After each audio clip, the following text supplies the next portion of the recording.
Welcome to the Boulder Street Conversations podcast. We're so glad you're here. This podcast exists as a resource to our community to go deeper into the conversations we have on Sundays. We just started a sermon series on the Sermon on the Mount, Jesus teaching in Matthew 5, 6, and 7. Excited to get into the content with you today. Well, welcome to another Boulder Street Conversations. This week we had Zac Acosta share on Sunday with Sermon on the Mount, as we continue to just look at that passage of Jesus as we come towards Easter. And so this last Sunday, Zac, you shared about prayer and fasting. And, you would never call yourself an expert, but I would say that from my seat, you're well-versed. You spent a lot of time thinking about it. That was really, really clear as you communicated on Sunday. So I'd love for you to just share a little bit of some of your observations. This has been, of course, this is a passion, and it should be a passion for all of us as Christians, but this is a particular area where you've spent a significant amount of time and thought and prayer about prayer and fasting. And so if you would just share some of the kind of overview of what your sermon was, we'll get into the conversation from there. Yeah, we took on a good chunk of Matthew 6, talked about prayer in the inner room, in our inner life. Jesus saying, don't pray for people to hear you. Who are you really praying for? Don't use thoughtless repetition. And so talked a lot about authenticity in prayer, being real with God and praying for him to hear and not necessarily for others to hear. Not that we don't have prayer meetings and pray with others and pray in front of others, but that he's after some inward transformation. He's after the authentic us. Then we moved into actually talking, Jesus gives an example, which is sort of the apex of the Sermon on the Mount, if you will, if we're looking at it in that chiastic structure. And maybe, Kenny, I'll let you explain the chiastic structure because you know more about Bible stuff than I do. But the Lord's Prayer is maybe seen as the central piece of the Sermon on the Mount, and kind of broke it down with a framework saying that it begins with adoring him, aligning with him, and agreeing with him unto some action. Prayer doesn't just stop in the inner room, but it leads to action. And then on the other side of the Sermon on the Mount, talked a little bit about fasting, and fasting authentically for Jesus, intentionally creating some desperation and longing within our own soul so that we would reach more for him. And so, yeah, I think that there's much to be said about prayer, but this is pretty significant within the Sermon on the Mount. I almost look at it as the entire Sermon on the Mount as Jesus saying, what's the most important things about my household and my value system? And so this part feels so important in light of all of the other things within the Sermon on the Mount, especially some of the really lofty things that we began with in the Beatitudes, or even what Dan preached about the week before I did on kind of raising the standard under this new covenant of Jesus. And so prayer seems like the only option to make the Sermon on the Mount realistic for us to step into. Absolutely. I think, your observation about how impossible having the righteousness of the Pharisees is, and then right after that, we go into being authentic and being in relationship. And so, I think let's keep talking about authenticity. I think that was a big piece of your message. And so I'd love to kind of go there as we start, and how being authentic is a key in the midst of being in the kingdom of God. Dan, we were talking about it yesterday a little bit. I'd love for you to share just some of the value that you see of being authentic, or that Jesus is calling us to be authentic. Yeah, well, I think authenticity is a word that I would love to describe us as Christ followers and how we're going about this. Zac, I was intrigued. One of the things that you opened with was that, and it's from Jesus's setting, as he's saying, don't pray in front of others to be seen by them. I think that's the important phrase there, to be seen by them. What's the motive? But you were just setting up this call to authenticity, and you said that you can have authentic prayers and inauthentic prayer. So nothing like there is that possibility. And so we see that with the Pharisees. And I think that should just be like, maybe even like a warning to us. Wow. In my prayer life, is there authenticity? And am I being truthful? And it's not even, and so we've talked where you get to the end of talking structure. And sometimes maybe it is easy to villainize structure as if that gets rid of authenticity. And I don't think that's the case.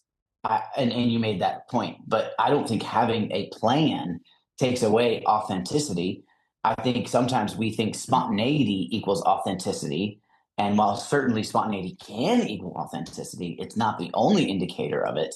But what Jesus is inviting us into is to just to be honest and to, in prayer, uh, have a heart posture that is for his interaction, his eyes, not to be seen by others, to impress other people. And, I think one of the things that we've talked about a lot, is that Jesus is the truth, right? The capital T truth. And so he functions with us when we are in truth. Like when we bring our inauthentic, I'm not going to say that right word, but when we bring it and it's performance, you talked about performance driven. It's almost like he's like, no. This I'm the truth. Like I want you to come and to where even when that truth is in opposition to what we think, and this is what I've said is part hard for me. Oh, I'm supposed to XYZ. And it's like, so I'm going to put on and say these certain words or act this certain way or use this certain tone. And he's like, no, that's not what I care about.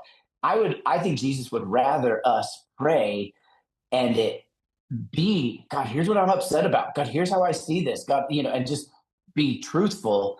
And then this is where we talked about the exchange, where we bring our quote unquote truth, our lowercase t truth.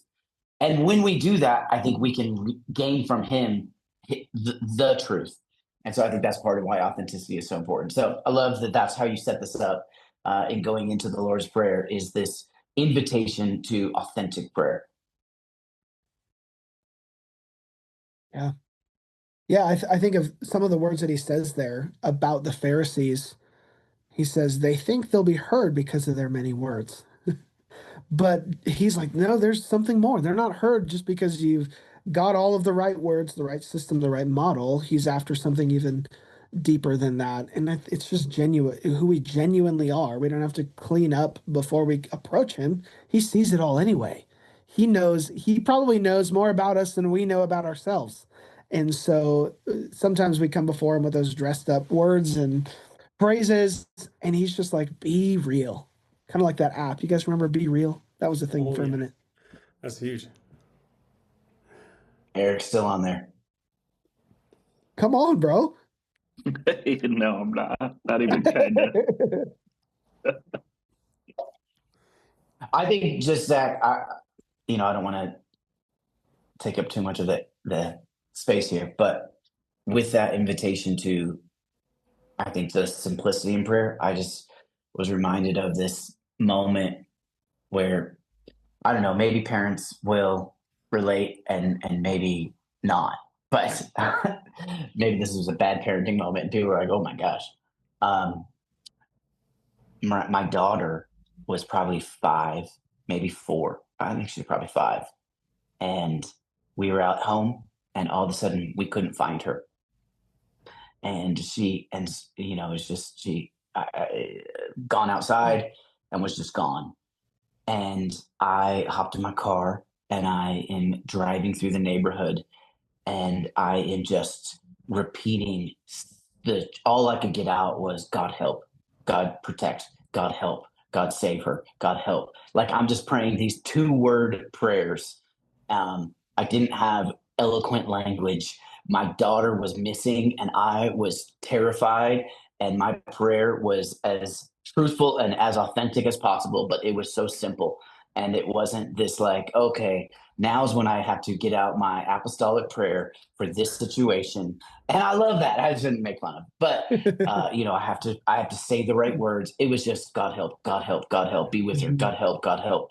And I think that that's all that was coming out in that moment. We did find her. She had covered herself in her stuffed animals and fallen asleep in her room. So praise God, she was safe the entire time. Wow. That's probably where I should have really checked first. She was Yeah. literally covered in stuffed animals. And so anyway, but just the simplicity of the God help. And I think you even mentioned that, how prayer boils down to God help, God come. I don't remember what was the other one. God, I I love love you. you. Yeah. Yeah. Mm-hmm. I've been. Eric, what was some of the stuff? Oh, sorry. Go ahead. It's fine. Eric, what's up? Hey guys, nice to see all of you. Hope you're doing well. I just loved, I think for me, I'm jumping ahead, but I loved how Zac talked about fasting. I love the part where he talked about the lion, that in fasting, it like optimizes them for pursuit in that. And I think a lot of times, like when we talk about fasting, we just talk about like um just the weakness of it, the things like that. But God has, through fasting, created an avenue to pursue him, to go after him authentically, tearing away all the layers of comfort and the layers Mhm. of things that can make us maybe clean up a little before we go. But when we're desperate, there's no time to be, you know, tidy. It's a cry of desperation and saying, I need you to show up. And I think even fasting helps us so much to authentically pursue, because all the things that we use to hide ourselves and shield ourselves um, get torn away really fast, and you're just vulnerable before the Lord. But what's cool is we can boldly approach the throne, and I think a lot of those comforts um, stop us from coming boldly and coming more eloquently or cleanly or slick or whatever. And when you're desperate, when you're longing, all of that kind of gets thrown to the side, and you're like, "Nope, I'm just coming in a loud fury." So it's pretty cool. I love it. Yeah, Zac, why don't you share that Mhm. that example again? That was really cool. The idea of a lion. Yeah. So just in the context of fasting, fasting has become such a huge trend in the health world now. It's like a cool thing to fast. And a lot of what researchers and scientists who know this stuff say is that when a human body or an animal who, like a lion who hunts for its food, when it's in this fasted state, it actually kind of optimizes its ability to hunt. It doesn't get sluggish, it doesn't get tired, it doesn't get weak. It actually becomes optimized to pursue, optimized to chase down and kill and eat whatever it's got to eat. And it sees clearer, it's more focused. And so I just liken that to Jesus calling us to fast. It's not that we're fasting so that we can be weak and just Mhm. kind of waste away on a couch somewhere. And I think that's what he's warning against in that passage is like, don't look like it. Like actually when you're fasting, you should be optimized for pursuing me and for pressing into me. And so I think that when we fast, it helps bring out that authenticity in prayer, in fasting, in longing. That's Mhm. really good. Yeah, the tying it to the idea of pursuit was really cool. The idea that we should be more alert. Yeah. We should use that as a launching pad to be more alert to what God is doing, rather than alerting other people to what we're going through. Than throwing up the. I remember being young, young 20s, in a group of people who would fast with relative frequency. And there's these guys who would carry normally just carry a water bottle, but then on their fasting days it would be a gallon jug of water. Yeah. You would know, he would know that they were suffering because they were carrying around a gallon jug just on that day. Then I had a friend who would carry around a gallon jug every day, and so that you wouldn't know when he was fasting because other guys were doing it. And I was like I get that. So anyway, it's just funny. It's funny how it's so easy for us to fall back into that stuff. But just the idea that we fasting as a way to to increase our awareness rather than to go, look how much I'm suffering and take it as an excuse to decrease our awareness. Oh, I can't do that because I'm fasting today and I don't want to, whatever it is. So it's interesting. I think as the health world has jumped into the fad of fasting, I think it has actually helped me not be a victim in fasting. That's good. I think for a lot of years, it was like, oh, fasting is terrible and I hate it, but I'm going to do it. And it's like, no, you can do this. We all can do this. And, and actually I don't know. So I think it's like when you're focusing on how hard it is and, oh, I'm just, going to be hangry today, and it's like, no. I think that's what Jesus would say today. I think he would say, put oil on your head. I think he would say, don't use it as an excuse to be mean to people. You are not hangry, still be kind. Let your life look normal. And I think even, just where it is this optimizing for pursuit, this idea of let there be hunger for the Lord. And it's not just a physical representation, but it actually can, in our own spirit, optimize us for pursuing the Lord. It's a beautiful picture. One thing that wrecked me was when talking to Britt Hancock, who is a missionary in Mexico and among other places in South America. And anyway, he was talking one time about how he fasts during the day, but then if he gets invited into somebody's home and they offer him food, he's going to eat. And that broke me because I was like, well, you can't break your fast. That's unholy. That's not, you have to tell them how holy you are for fasting, and his point was it's more holy to break bread with the people who he's ministering the gospel to that are in that context, in that moment. But if he didn't get offered food that day, he would fast, and just the beauty of like, I'm not going to, insult them in that particular context, you know what I mean? Where it's like, I'm not going to keep this kind of sense of I'm super holy. And the Lord's called me to fast today. I'm going to fast. And if somebody invites me to their home to eat their food, I'm going to eat their food. And then I'm going to continue to fast. And I thought that was a beautiful picture of this kind of like, oil on your head. Your heart is positioned towards what God is asking you to do, and also open to do the ministry that needs to be done in the day. I don't think that applies for us like donuts in the office. I think that's different. I don't think I was like, I don't want to insult Zach for bringing donuts to the office today. So I think I'm going to break my fast. That's different, I think. But I just thought that was a beautiful picture of an internal holiness rather than an external, and what he gives the Pharisees of being looking holy on the outside, being dirty on the inside, So I thought that was a cool one. As we do even these conversations, a reason to do this is to just kind of give more space to unpack what was talked about on Sunday and how it applies to our life or how we've experienced it. Zach, as you talk about the 4 A's, let me see if I can recall them. So adoration, alignment, agreement, and action. Yep. Come on.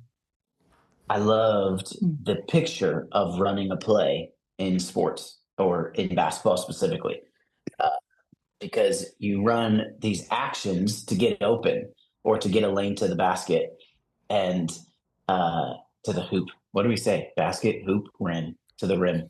To the bucket. To the bucket, get a bucket.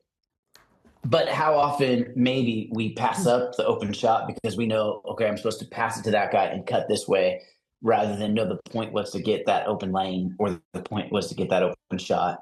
And so when we're passing up the avenue to the heart of God, the avenue to communion with God, now we're just in routine, you know. But when it's used as a play, is to get to the end goal, it's actually a really helpful thing. I thought that was a great picture. Um, in those 4 A's that you talked about through the Sermon on the Mount, how have you seen that be helpful in your prayer life? Personally, maybe as you lead a house of prayer corporately, like how are those things specifically? You know, as I leave on Sundays, I'm trying to apply this to my life. What have been some of the benefits you've seen, or the plays that you would run to implement those into your prayer life? Yeah. I think that one of the things that I've recognized is how it really does function like a progression. Like if we begin with adoring him and getting our heart and our mind set on him, then that's going to reframe how we approach him for the rest of our prayer time. And so worship isn't just like the warm up. It really is, setting our mind on the God who is above the scenario, who's bigger than the rest, who's more holy, all of the things that we adore him and behold him for. And then alignment prayers is just something that has transformed my life. Like all throughout scripture, it talks about who we're called to be, how we're called to live in light of what he's done. And so often in my own mind, the voices around me, my own failures, they tell me something different than that. But alignment prayers simply reset my heart on who he says I am. So if we come to prayer, we adore him, we look at him, we've got right perspective of who he is. That leads to a right perspective of who we are, which postures us for agreement. And I think agreement in prayer, I mean, there's so many places. I think of Luke 18. I think of just all of the verses about unity. I think of Acts 4 of them praying together. When there's agreement in prayer, God really does the stuff. And so when we've got right perspective of him, right perspective of us, then we move that into agreement. I think intercession, I think our prayers and our petitions kind of become more effective. If we can say that. I mean, I think John 15:7, talking about abiding in him, it's about getting right perspective, living in agreement with him. I think it makes our prayers effective, which ultimately will and should lead to action. And so I think that if we can start with a prayer life that starts by looking at him, eventually that will lead out to the world around us. Like prayer really is not the end of the line. Prayer is meant to get us active with the world around us. And so I think that's been the biggest thing in my personal life, but also doing that corporately. Like we do that progression in our house of prayer every single day where we adore Jesus together. And then we pray vulnerable alignment prayers together. Everybody in the room does it. And so we're just kind of invited into everybody's mess and they're praying alignment and praying out their insecurities. And that brings a greater invitation to authenticity because we're doing it together and we're being vulnerable together. And then it positions our hearts to agree not only with him, but with one another, I think, even more effectively.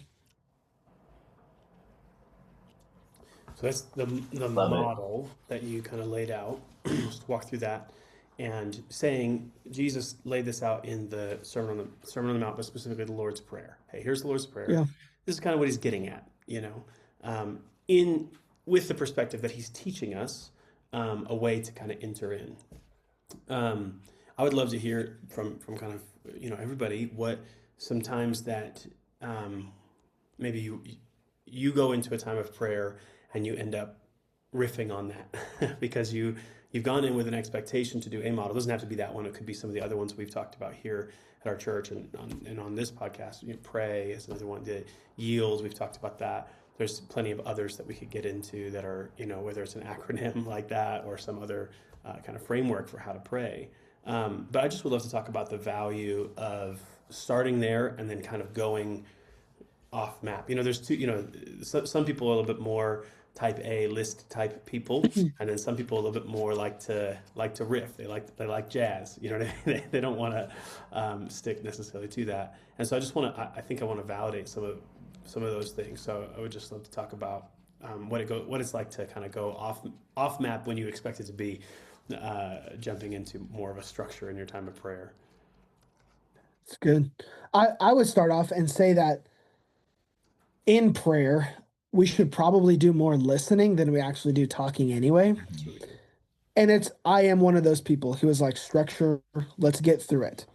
But the more that I've gotten to know Jesus, or at least the way that he interacts with me a lot, is he's the guy who will stop and just admire the flowers over there. And let's just talk about this and linger here. And my heart is like, let's move on. Let's get to the next thing. And so I think learning to listen is the key there in prayer. And so it's okay when all of a sudden you feel prompted to lean into this alignment piece or lean into this topic you might be praying for or this request. Learning to realize that that might be where he's lingering. That might be where he wants to talk, because I think he's kind of always talking, but it may not be about what we want, but he kind of has an agenda when we come before him in prayer. So learning to listen and go there and be willing to go there instead of just check off the list is a crucial piece. And it's hard for people like me. So if you're like me watching this, know that it takes practice. Like, it takes waiting and listening and just kind of pulling on the thread. Yeah, I think for me, it has changed multiple times. Like, sometimes I'm really all about the structure and really about just being faithful and doing a certain thing, like, entering his gates with thanksgiving. So I'm like, oh, I want to be really thankful right now. Or sometimes I want to sing in my prayer time, or sometimes I just want to make sure I'm doing something. But I think in that listening, like Zac was referring to, in that listening, understanding what Jesus wants to do in that time and not hogging all the control of your prayer time or the conversation, but feeling what is lacking in your relationship with the Lord. I think even listening to see, like, what does the Lord want to do in that time. Like right now, I feel like I'm really structured, but there's been a lot of times where I'm like, oh, this feels like I'm just doing it to do it. So I need to work on the jazz piece and listening to the Lord and what he's highlighting to me, and kind of just just being open to the flow either way, either side, and not just living in a camp to live in a camp of how you're going to do it, but being open in the relationship of what the relationship needs at the time, I think is so important. I think one system that I've used, not system, whatever, model, whatever you want to call it, I've used over the years and loved is the Hour That Changes the World by Dick Eastman, and he breaks it into 5-minute segments, or you can make it longer and pray for a lot longer time, but a lot of different things to pray for. But I just have a couple of memories when I was really kind of in that rhythm, when I start to do an intercession piece and I start to pray for people in my life, and I just would really get something was happening in somebody's life, and I just felt the Lord like ask me to stop the whole thing and write like a few texts to some people that I was praying for. And I think in the moment I felt like oh, I'm cheating on my prayer time. This is bad. I'm texting on my telephone. This is bad news. I'm not supposed to do that. But then just some response from those moments from the people. I really needed to hear that. And so the value, and there's plenty of times when I didn't, when I was like, oh no, I'm not going to do that because that breaks the rules of Dick Eastman would be upset with me if I missed out on the next section,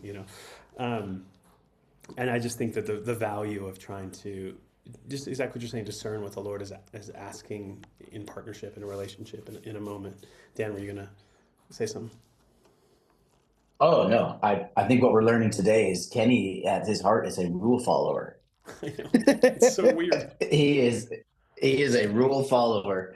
But yeah, um, I think Zach, I just want to agree with what you said of that in prayer we need to be listening far more than we are, and I think it's a bit trendy right now to kind of rail on the idea of an hour with God, devotional time, spending time with Jesus.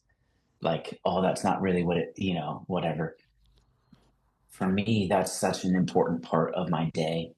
I can tell when I've gone too long without, because, and let me say why. It is your word of alignment. That is where I align with Jesus's perspective. That is where I tell him my perspective, my lowercase t truths, and say, Jesus, I need your perspective. Listening has to be such an important part. And hopefully, it also is the place where I get my directives from the Lord. Okay, so what now? What? Like, what are we gonna? How are we gonna apply this? So, I think listening and obeying, following his direction is such a huge part of prayer. I don't know why. I fundamentally so agree with you, Zach, that when we do this order, we adore him, we align, we agree that it ought lead to action. It ought lead to us putting feet to our prayers. That's the story Kenny just told. I'm interceding for someone, and I feel like God's telling me to text them. That is putting feet. It's a small thing, but it could have been a huge thing for them. Yeah. I think I'm a little. Um, I, I would like to see it happen more. Like I don't know. It certainly should be the process. I don't know why it doesn't happen more, and I wonder if it's because we are tempted to do most of the talking instead of listening and then asking for what is the action. God, what do you want me to do? And so, Kenny, to answer your question, I love having a plan going in. Um, and also, I'll get stuck on one step and just stay there. And usually we'll run out of time before I can, it's like I got, and I mean, the amount of, I'm a journaler, I like to journal. The amount of, if someone were to read that journal, the amount of times it's just like a half written, and all of a sudden it's like, wait, what? He stopped mid thought, like because something happens and we gotta, the day starts or my kids wake up or, but I do like having a plan, but always this is the relational piece that Zach, you talked about, that if it is really relational, then it should be able to be interrupted and changed and moved and so that we're in constant dialogue and conversation. And so my hope would be that we listen in prayer far more. And I wonder what that would even look like at our prayer meetings, corporately listening more, waiting more, or would we be okay with some quiet and some silence? I'm not normally okay when there's space. I'm like, fill the space, fill the void, Zach, sing a song. Goodness, come on. But I think it's really good for us to slow down and do. Why do you guys think Jesus here so clearly seems to be addressing authenticity and performance? If you were to just, I don't know, in your story, as in your life, as you've seen what you've experienced, why do you think it's so easy for us to lend towards the ditch of performance in the place of prayer or fasting? Like, why is it so easy to try and do for the, or maybe I'm just telling on myself. Maybe that's not, maybe you guys are like, what are you talking about? But it seems like that's what Jesus is really warning against. Why is it that we so lean towards approval of people rather than just the authenticity with the Lord? I feel like a lot of prayer or the concept of prayer, a lot of the fruits, the benefits of it is underground as you are having formation, as you are creating the fruits of the Spirit in your life, like as the Lord is imparting things. I think a lot of it is unseen, underground, like what he's doing where we can't see. And for us to show we're doing it, to show we're being faithful in it, to show that it's doing something, like we're like, okay, look at all these words I've been using because I've been like meditating on them, or all these things. I think a lot of times we just get impatient with what the Lord is producing in that prayer time. And because of that, I think we get antsy and we say, okay, I'm going to just, do a progress report for everyone else, when the Lord is like, well, I'm not done creating fruit in you. I'm not done pruning you. I'm not done doing the work in you. But I think we get so antsy that we're like, well, I got to show what the Lord's doing so they don't think I'm wasting time, or, showing fruitfulness, effectiveness, all those things where it's the long haul, it's the long journey. And I think we're not always okay with that. Yeah. Amen. Cool. I think two words stick out to me. Control, and then what I just had it. Help 'em, Insecurity. Lord. There it is. Control and insecurity are the words that stick out, because I think a lot of times we want to feel like, one, we can control our lives and the results of whatever's going on through prayer. And when we haven't yet gotten there, kind of like what Eric is saying, the underground work is happening. We're insecure because we're not where we're supposed to be in the eyes of Exactly. man. And I think the truth of the matter is we never really get there. I use the example of a caterpillar inside its cocoon, and it kind of, the metamorphosis process is kind of gross. Chrysalis. Chrysalis. Right. Chrysalis. That's Almost. right. Sorry. It gets in there, it kind of just like decomposes, turns into goo, and then it reforms. And I think the truth of the matter is we're always kind of in a gooey state. Like authentically, we have not ever really arrived. So we always feel that insignificance. And I think it's just human nature to just try to self-preserve and defend. No, look at me. I'm actually great. Listen to the way that I pray. Listen to how much I pray. Here's the hours that I do. Here's the time that I do. Here's all the acronyms that I've got. And we almost try to show that to like hide the gooiness. And God's like, no, I love the gooiness. And he sees us as the butterfly. I think he sees us beautiful and flourishing. Yeah. Especially you, Kenny.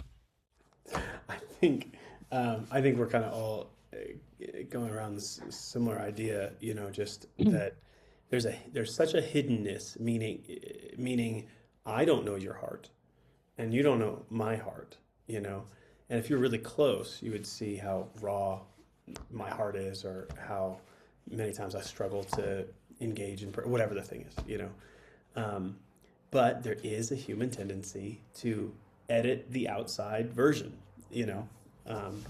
and so you can mediate what your internal life looks like by making your external life look better, and so there's a little bit of a comfort in knowing that this problem that is the digital facade problem we have now is not new. It's not new that people will take whatever means they have to show the outside of their life is looking good, when the inside of their life is completely unknowable, And so I think it's just it's a little bit of that in a particular way, where these guys, the Pharisees, could get clout by dressing the right way, saying the right words, and doing it in front of people, and then everybody goes, man, they really are so spiritual. Man, they really are so good at keeping the law. And I really should follow them and listen to them and give them my attention and time and honor, And those are all things that, in the right order, submitted to God, honor towards somebody who is a spiritual hero in your life is a really good thing, you know. And so it's just really hard to, anyway. So I think there's a big part of it is I'm agreeing with what you guys are saying. There's just this mediation of like, this is the outside. Doesn't matter what the inside is. I can make the outside look good, and I can gain the honor. And to what Eric was saying, even if it's not, you know what I mean. Even if it's not actually worked in me yet, the thing that I'm presenting. So I think it's some of that. I think just since we're having confession hour, I think the primary person that I perform for is myself. And oftentimes it looks like trying to convince myself that I am something I'm not, or that I am better than and I just want to, even if anyone would be listening to this, like that's not, and you would feel like there's times in prayer, it feels put on, it feels, I don't know, it was like, that Jesus is inviting us to have real conversation, and we don't have to impress him. And I think that's the beauty, is he loves us, and he loves our conversing with him and coming to him, and not because of our many words, not because of the repeated phrases. And so we don't have to perform for others like the Pharisees.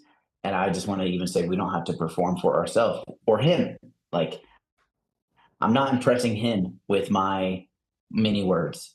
I go back to the story of my daughter. Like, I think that was moved God's heart, my heart for her, in the simplicity of my prayer. God's not moved by our, eloquent phrasing and language. There's so many great theologians who have great quotes on this, but so just that we don't have to perform for anyone, including ourselves. We don't have to fool anyone, including ourselves. And we can just, he's inviting us in relationship to abide, to remain, to stay in him. So I think I have a couple stories that come to mind when I think of what you're talking about, of just like not trying to impress people around you and not trying to impress yourself or the Lord. And, one comes from when I was an intern, and there's a young man named Riley who had just like come off of dealing drugs and running wild, and he found his way to the youth conference that we were leading, and he wanted to hang out with the interns for a while.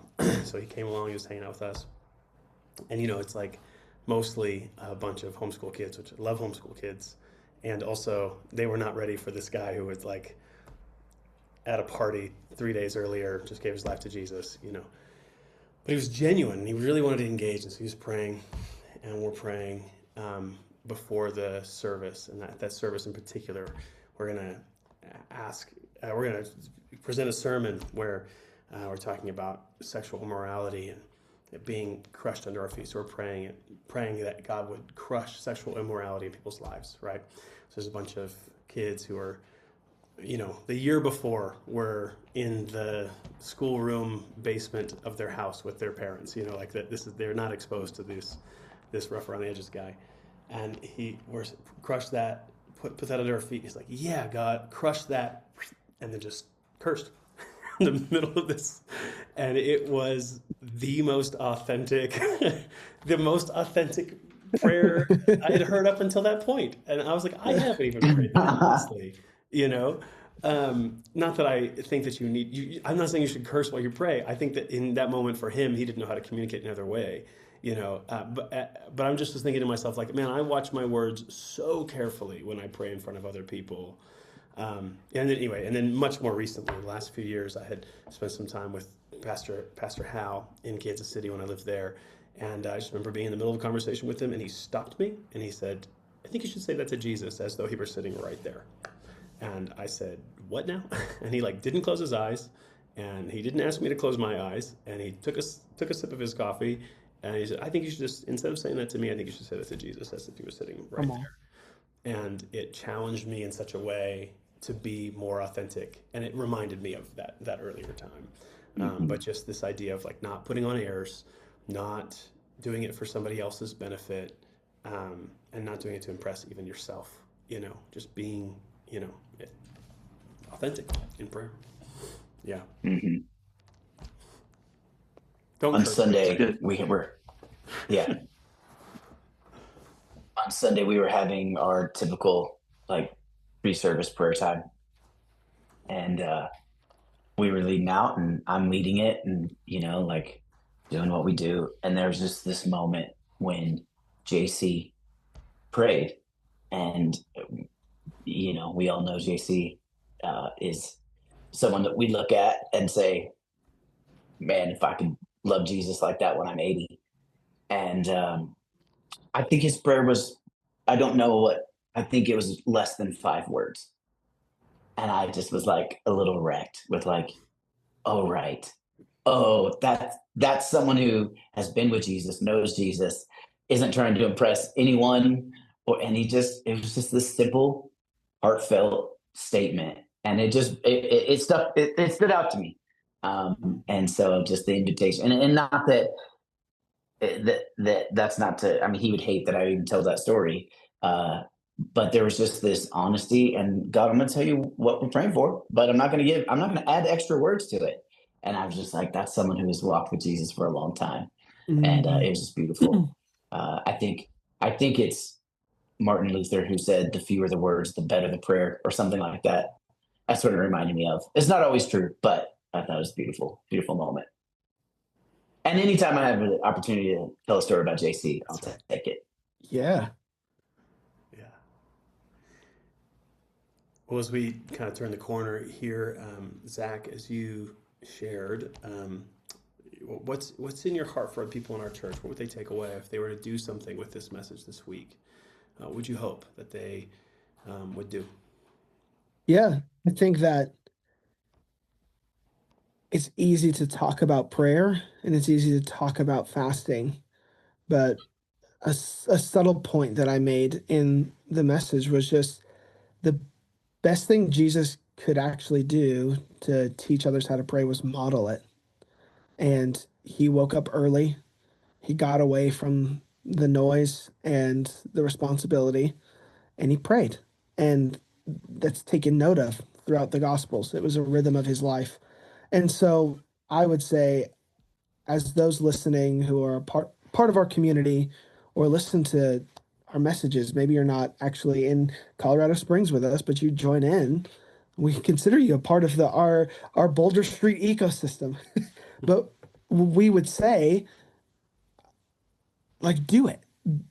Carve out the space to not just hear us talk about it, not just talk about it in community groups or with friends, but carve out the space and model it, because if we don't actually do it, we can't actually grow in it. And so jump in, skip a meal, and start small. This isn't about quantity, this is about quality and vibrancy with Jesus. So if that looks like skipping a meal or praying for 10 minutes today, and that counts, and you start to grow in vibrancy with Jesus, then that's the end goal. I, Funny story. When I was in high school, we used to fast until like 12:15 or 12:30. And so we would all have our lunch at Bible study. Eric remembers this. And so we would fast, and nobody ate breakfast then anyway. So we weren't really fasting, but we fasted until 12:15, and then we had 10 minutes before our lunch period was over. So we still ate. So we kind of didn't fast, but we did because it was set in our hearts to fast. And so even the smallness of something that week counts before the Lord, and it sets us on a trajectory to persist in this and sustain it long term. And so what I say is the takeaway is just give it a shot. Go for it. Start small and see where that journey leads you. That's great. Dan, any last thoughts? I think with the idea of what Zac said of prayer being more caught than taught, I would just invite people to pray with someone that has a prayer life.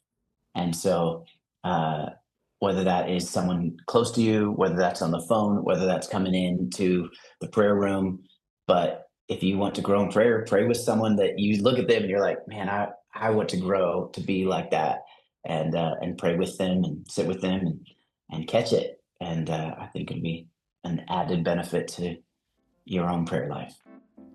Thanks for being with us at the Boulder Street Conversations podcast. Grateful that you would spend time with us. If you want to get more connected to our church, go to boulderstreet.org/connect. You can send us an email there, sign up for anything that we have. We'd love to get more connected with you. We'd love to see you on Sunday. We meet at 10 a.m. at 828 East Boulder Street.